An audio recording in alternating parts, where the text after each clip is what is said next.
சட்டமன்ற தேர்தலுக்காக தற்போது எய்ம்ஸ் மருத்துவமனை அமையவுள்ள இடத்தின் முகப்பு பகுதியை மட்டும் விரைவாக முடித்திருப்பதாக மதுரை எம்பி சு வெங்கடேசன் குற்றம் சாட்டியுள்ளார். மதுரை மாவட்டம் செல்லூர் பூந்தோட்டம் பகுதியில் மதுரை நாடாளுமன்ற தொகுதி மேம்பாட்டு நிதியில் புதிய ரேஷன் கடை திறந்து வைக்கப்பட்டது. இதனை மதுரை எம்பி சு வெங்கடேசன் திறந்து வைத்தார். தொடர்ந்து செய்தியாளர்களை சந்தித்த அவர், கீழடியில் இப்போது வரைக்கும் அகழாய்வு செய்வதற்கு மத்திய தொல்லியல் துறை தயாராக இல்லை என்றும், ஏற்கனவே அகழாய்வு நடத்தி அறிக்கை வெளியிட்ட அமர்நாத் ராமகிருஷ்ணன் அறிக்கையை மீண்டும் தணிக்கை செய்கிறோம் என்று கூறி அவரை விட பணியில் அனுபவம் குறைவாக உள்ளவர்களிடம் கொடுத்திருக்கிறார்கள் என்றும் கண்டனம் தெரிவித்தார்.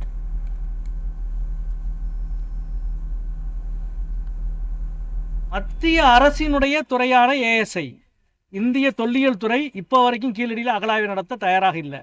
அது மட்டும் இல்லை, ஏற்கனவே அகழாய்வு நடத்தி அறிக்கையை தயார் செய்திருக்கிற அமர்நாத் ராமகிருஷ்ணனுடைய அறிக்கையை இப்படி மீண்டும் நாங்கள் வெட்டிங் பண்ணுறோம், மீண்டும் நாங்கள் தணிக்கை செய்கிறோம் என்று அவரை விட ஜூனியர்ஸ், இளைய வயதுக்காரர்களை, அவரை விட சர்வீஸ், அதாவது பணியிலே குறைந்த அனுபவம் இருக்கிறவர்களை வைத்து அந்த வேலையை செய்திருக்கிறார்கள். இன்னும் சரியாக சொல்லப்போனால், ஒரு கல்லூரி மாணவர் எழுதிய தேர்வை 10ஆம் வகுப்பு மாணவரை விட்டு திருத்த விடுறது போல இன்றைக்கு அமர்நாத் ராமகிருஷ்ணனுடைய அகழாய்வு அறிக்கையை எந்த அகழாய்வு பணியும் செய்து அறிக்கை சமர்ப்பிக்காத அதிகாரிகளை கொண்டு தணிக்கை செய்திருக்கிறார்கள். இது மிக மிக மோசமானது. அகழாய்வுத்துறைக்கு, வரலாற்றுத்துறைக்கு செய்கிற ஒரு அநீதி.